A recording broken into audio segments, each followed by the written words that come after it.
there's no way. How can they make Maniac? How can they do it? How can they do it? But you know what? Dude, I was blown away by that movie.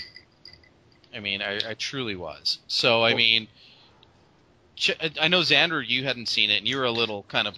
a little skeptical. This is the POV thing with me. Gets me a little bit on the Maniac remake. But, so what you saw it relatively recently, right? The Maniac? Yeah, I did. And I'll tell you what, the number one cool thing about it is the casting of Elijah Wood.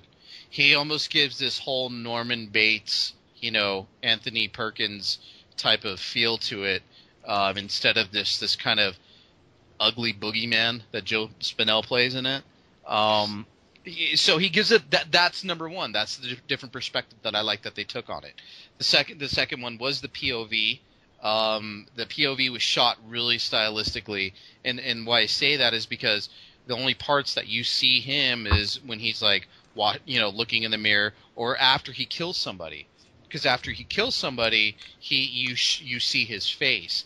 And Elijah Wood even came out and said, "Well, we wanted to, let the viewer, have the freedom to figure out why are we showing this face, but some people need it written out for them." And he's like, a lot of serial killers report that, they have out-of-body experiences when they kill somebody. So that's why they kind of have the camera pan to his face right after he kills somebody, which I thought was like a really good inventive way. And they don't skimp on the gore, they don't skimp on the nudity, and one thing that totally blew me away about that movie was the score.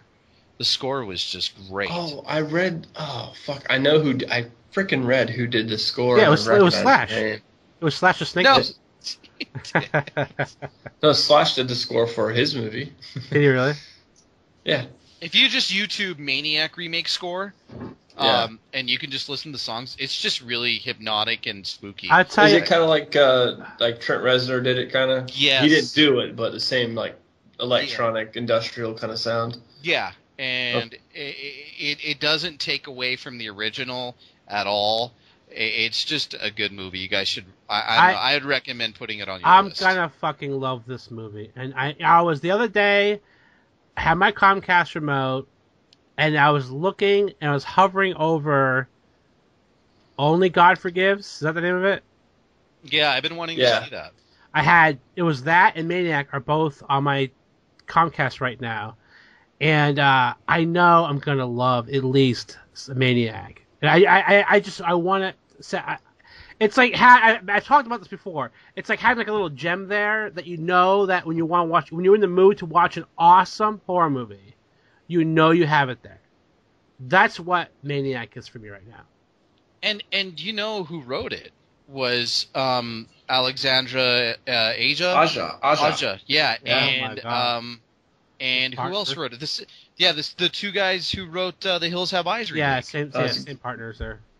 Gregory Levasseur and C.A. Rosenberg. Yeah, and they wrote. I mean, it's great, man. It's such a good movie, and it's funny. I saw a little YouTube clip with what's his name, the guy who directed it. Why is it slipping from me? Slash. Anyways, no, not. Hey, by the way, the original Maniac.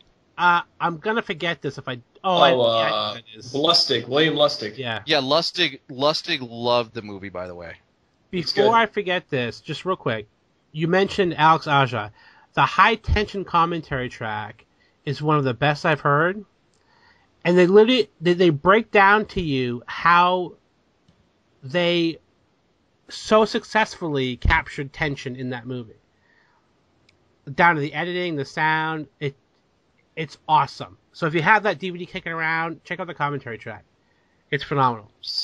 I've still never seen that one. You haven't? No, it's one of those that keeps escaping me.